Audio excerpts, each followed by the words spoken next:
Carissimi Riccardo e Xenia, siete venuti insieme nella casa del Padre perché la vostra decisione di unirvi in matrimonio riceva il suo sigillo e la sua consacrazione davanti al ministro della Chiesa e davanti alla comunità.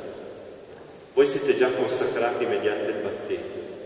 Ora Cristo vi benedice e vi rafforza con il sacramento nuziale perché vi amiate l'un l'altro con amore fedele e inesauribile e assumiate responsabilmente i doveri del matrimonio. Pertanto vi chiedo di esprimere davanti alla Chiesa le vostre intenzioni. Riccardo e Xenia, siete venuti a contrarre matrimonio senza alcuna costrizione, in piena libertà e consapevoli del significato della vostra decisione. Siete disposti nella nuova via del matrimonio ad amarvi e onorarvi l'un l'altro per tutta la vita. Siete disposti ad accogliere con amore i figli che Dio vorrà donarvi e a educarli secondo la legge di Cristo e della sua Chiesa. Alla presenza di Dio davanti alla Chiesa più riunita datevi la mano destra ed esprimete il vostro consenso. Il Signore inizio e compimento del vostro amore sia con voi sempre.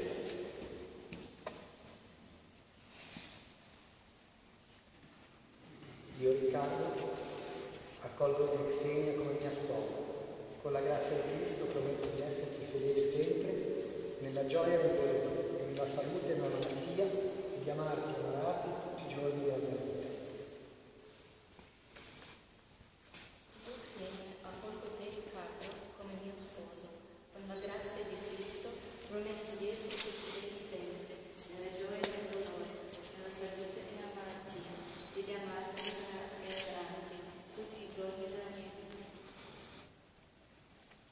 Il Signore Onnipotente e Misericordioso confermi il consenso che avete manifestato davanti alla Chiesa e si degni di ricolmarvi della sua benedizione. L'uomo non osi separare ciò che Dio unisce. Amen. Signore, benedice e santifica l'amore di queste spose. L'anello che porteranno come simbolo di fedeltà li richiami continuamente al vicendevole amore. Per Cristo nostro Signore.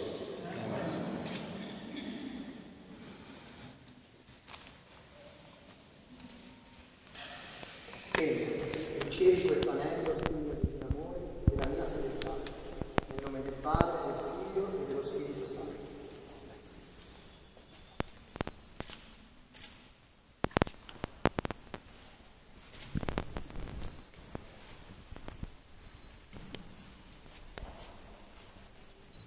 Riccardo, ricevi questo anello, segno del mio amore e della mia fedeltà, nel nome del Padre, del Figlio e dello Spirito Santo. Amen.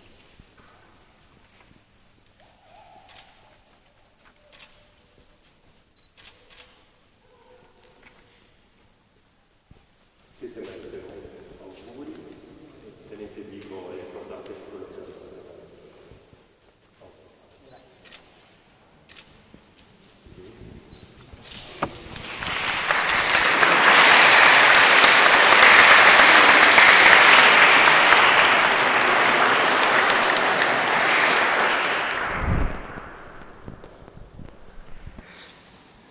Fratelli e sorelle, consapevoli del singolare